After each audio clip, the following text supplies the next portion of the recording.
RER Information. Et nous retrouvons tout de suite le journal présenté par Éric Michel. Bonjour. Bonjour à tous. Un article est consacré à la Réunion dans le journal Libération d'hier. Et ce n'est pas une campagne de pub du comité du tourisme de la Réunion, l'IRT.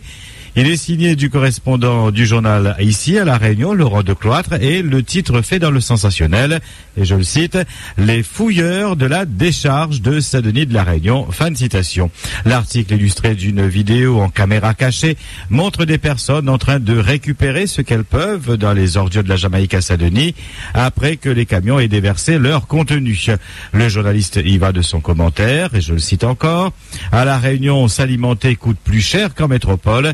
Des chômeurs et retraités en sont réduits à récupérer des restes dans un centre de transit d'ordures. » Un deuxième titre est encore plus choc. La Réunion glaner sa nourriture dans le jus de merde. Fin de citation. Je dois avouer que je n'en croyais pas mes yeux à la lecture de cet article. Est-il possible en effet qu'en 2013, ici à La Réunion, il y a des personnes qui se nourrissent dans les ordures? Pourquoi ces personnes ne sont-elles pas tournées vers les services sociaux de leur commune? Et on a encore plus de mal à croire, tant il existe des structures pour ce genre de situation. Il existe également des aides. Le correspondant local du journal Libération a-t-il voulu se faire un nom avec cet article? Est-ce vraiment la réalité? La misère pousse-t-elle des Réunionnais à se nourrir dans les décharges? Si oui, que font les services sociaux et les différentes associations et structures qui se démènent à améliorer le quotidien des plus nécessiteux? Eh bien, ce sont là vos questions d'actualité. Vos réactions et témoignages, nous les attendons en direct sur le 47 2x33 et le 47 2x34 à 9h, 11h. Sur Facebook, rendez-vous sur la page RER Radio officielle ou bien encore notre site internet www.rer.ru. Le grand déballage continue après Cahuzac, Augier, le journal Libération encore, titré également hier, une possible affaire Fabius tétanise l'Élysée. Mais le long article ne produit aucun élément donnant à penser que le ministre des Affaires étrangères détiendrait un compte en Suisse. Laurent Fabius a démenti formellement de son côté ces allégations, ajoutant qu'il engageait des poursuites judiciaires. Et en plein scandale Cahuzac, justement, le syndicat solidaire 97.4 estime à La Réunion entre 300 et 380 millions d'euros par an le montant de la fraude fiscale qui passe essentiellement par la défiscalisation. Il s'élève à plusieurs dizaines de milliards d'euros par an sur toute la France. Le syndicat dénonce le double langage des politiques. Ils sont tous montés au créneau lors de l'affaire Cahuzac pour demander plus de moyens dans la lutte contre la fraude fiscale. C'est du pipeau. Entre 2002 et 2012, les gouvernements successifs ont supprimé plus de 26 000 emplois dans l'administration fiscale. À La Réunion, on a perdu 50 agents, affirme le syndicat, qui réclame la création en urgence d'une 3e brigade de contrôle externe à vocation régionale, car l'évasion fiscale vers Maurice et les Seychelles est une réalité. Aujourd'hui, on est capable de refuser un dégrèvement de 100 à 200 euros sur des impôts fonciers, mais on est incapable d'aller chercher un compte à l'étranger. Ce n'est pas juste et les Français auront de plus en plus de mal à aller payer leurs impôts, conclut le syndicat solidaire 97.4. RER. C'est toujours l'impasse dans le conflit à la Star. Le ramassage des ordures est toujours interrompu depuis une semaine dans 14 communes du Nord et de l'Est. Il n'y a pas eu de négociation hier. La direction a même durci le ton. Elle a en effet assigné en référé en justice les grévistes qui bloquent le centre d'enfouissement technique de Sainte-Suzanne, paralysant ainsi les autres sociétés concurrentes et étrangères au conflit. L'affaire sera examinée cet après-midi à 14h par le tribunal. Manifestation des étudiants aujourd'hui contre le manque de moyens de l'université. Il manquerait 5 millions d'euros au budget. Dans le sud, la circulation est perturbée avec une opération escargot qui a débuté et qui est partie du campus du Tampon. Elle se dirige, cette opération, vers la mairie de Saint-Pierre. Et puis dans le nord, un rassemblement est prévu devant la fac. Saint-Paul claque la porte du TCO. Hier soir, le conseil communautaire s'est prononcé sur sur la représentativité de chaque commune. Le port, la possession Saint-Leu ont voté pour le statu quo, alors que Huguette Bello et Roland Ramakistin, les maires de Saint-Paul et de Trois-Bassins, réclament une représentativité sur le critère de la démographie de chaque territoire. Mais n'ayant pas été entendus, ils ont quitté la salle. Depuis jeudi dernier, le Sénat a débuté l'examen du projet de loi sur le mariage pour tous. Les sénateurs n'en étaient hier soir qu'à l'article 1er qui modifie le code civil et qui stipule que le mariage est contracté par deux personnes de sexe différent ou de même sexe. C'est dans ce cadre que Michel Vergoz est intervenu pour expliquer qu'il allait voter pour cette loi. Dans les îles, plus que dans l'Hexagone, j'ai vécu en vase clos. Dans une société chargée du poids des principes, des préjugés, des interdits, largement distillés par la famille et la religion, avec grand amour. Les nouvelles du monde nous parvenaient alors qu'elles n'étaient déjà plus d'actualité là où elles se produisaient. C'est en 1970, lorsque j'effectue le grand voyage vers l'Europe pour mes études, que je découvre l'ampleur de l'hypocrisie sur la question de l'homosexualité. J'ai vu des personnes de même sexe heureuses de vivre ensemble. Comme j'ai vu, mes collègues, des jeunes des îles fuir leur insularité pour cacher ce même amour et éviter ainsi les regards culpabilisés et meurtris de leurs propres parents. Mes chers collègues, c'est avec sérénité, dans le respect du choix de chacun, que je participe aujourd'hui à répondre positivement aux avancées en termes d'égalité des droits et de conquête de liberté nouvelle contenues dans l'article 1er de la présente loi. Une démocratie sonore, lorsqu'elle traite aussi des minorités, elle se cimente, elle se fortifie. Et lorsqu'elle agrège toutes ses composantes, c'est la cohésion sociale qui gagne.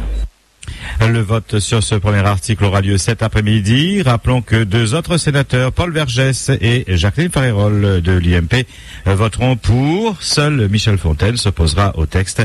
Les débats se poursuivront jusqu'à au moins jeudi. RER. Un Réunionnais trouve la mort alors qu'il était en vacances à l'île Maurice. Le drame s'est produit hier sur l'autoroute au lieu dit la Vigie.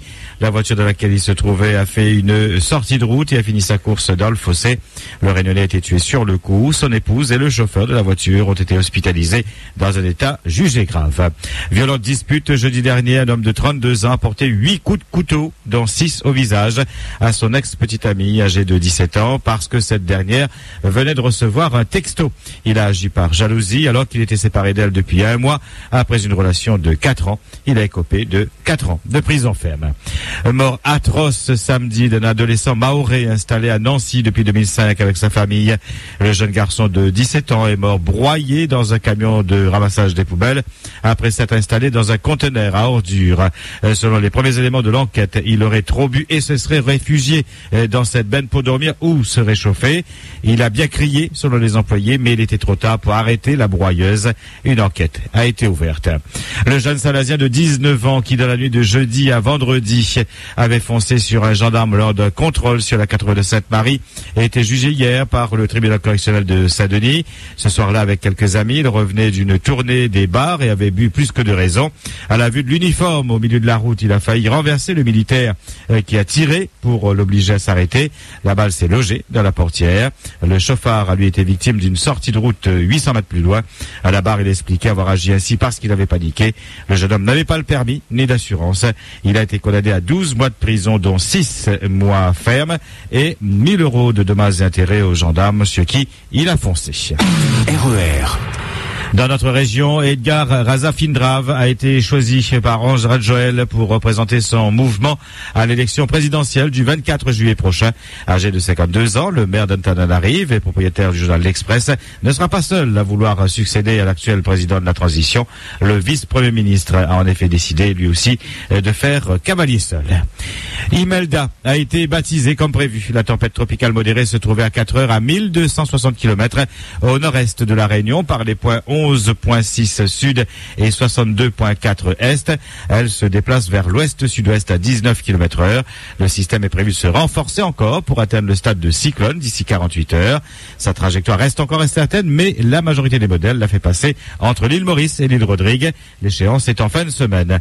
Imelda continuera donc de se rapprocher de la Réunion, mais a priori, vraiment a priori, c'est plutôt l'île Maurice qui pourrait être directement concernée. À suivre l'évolution de ce système dans dans les prochains jours. Le radier de Sainte-Suzanne est submergé depuis ce matin. La circulation est par conséquent interdite à tous les véhicules. Toujours sur la route éboulie en 2 endroits. Dans le secteur de Basse-Vallée, plusieurs blocs rocheux sont tombés sur la chaussée hier matin. La circulation totalement interrompue a pu être rétablie par alternance en début d'après-midi. C'est toujours le cas actuellement. Éboulie aussi sur la route de Saint-Nazaire dans le secteur de Bras-Citronnier. La circulation se fait là aussi par alternance, uniquement pour les véhicules légers. Des travaux de purge de la falaise auront lieu aujourd'hui et nécessitent des micro-coupures de la circulation entre 8h et 16h et n'excédant pas 30 minutes. Toujours dans le siècle de Saint-Nazaire, chute de pierre ce matin sur la route qui va vers Bois de Pomme, présence de galets sur la chaussée. Et puis un camion en panne, un camion de Liocopa qui a été victime d'une sortie de route, toujours dans ce siècle de Saint-Nazaire, au lieu dit tournant Z. Le poids lourd est à moitié dans le fossé. La circulation se fait par alternance. RER. Sacré Vénard, ce Pierre-Guy Balaka, il a été tiré au sort hier sur 2430 personnes sélectionnées au jeu foot RER. Le jeune homme de 16 ans assistera donc au match olympique lyonnais Paris-Saint-Germain pour le compte de la 36e journée de la Ligue 1. Un tirage au sort qui a été effectué hier en direct à 13h20. Bonjour Pierre-Guy. Bonjour. RER à l'appareil. Salut RER, comment ça va? On a gagné le jeu foot sur RER. Joué le 26 février 2013, c'est ça? Oui. Le voyage. Ben, le voyage, nous va partir vers le 8, tu reviens le 13-14. Mais Ben c'est pas grave ça, voyage, on va en profiter. on va en profiter, hein? Pas de problème, Ben hein? oui. Largue les affaires. Envoyez. Ah oui, je sais pas rater, moi. Eh ben écoute, tu me l'as fait jouer. On se va donner notre moon, hein, Pierre-Guy. Où aime le football? Ah mais adore ça, man. Ouais, adore ça. Olympique lyonnais là. Ah bon? Ah oui, moi lyonnais. Hein. Ben, vous va être servi. Très. Pierre-Guy, là où l'on en court, quand même pas. Non, là, mais ça va rentrer, moi. Où ça rentre? Quelle heure rentre-t-il et demi? Ouais. Pierre-Guy, une dernière chose, tu habites à quel endroit?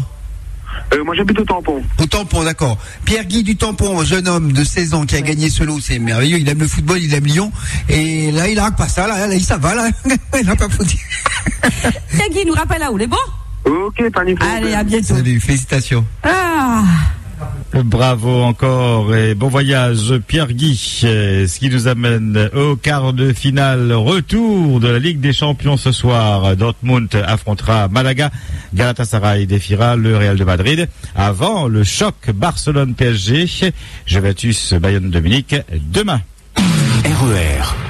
8h12 sur RER, c'est le point final à ce 5-8. Merci à tous de votre attention, continuez bien votre mardi. RER, la radio qui vous transporte sur toute l'île.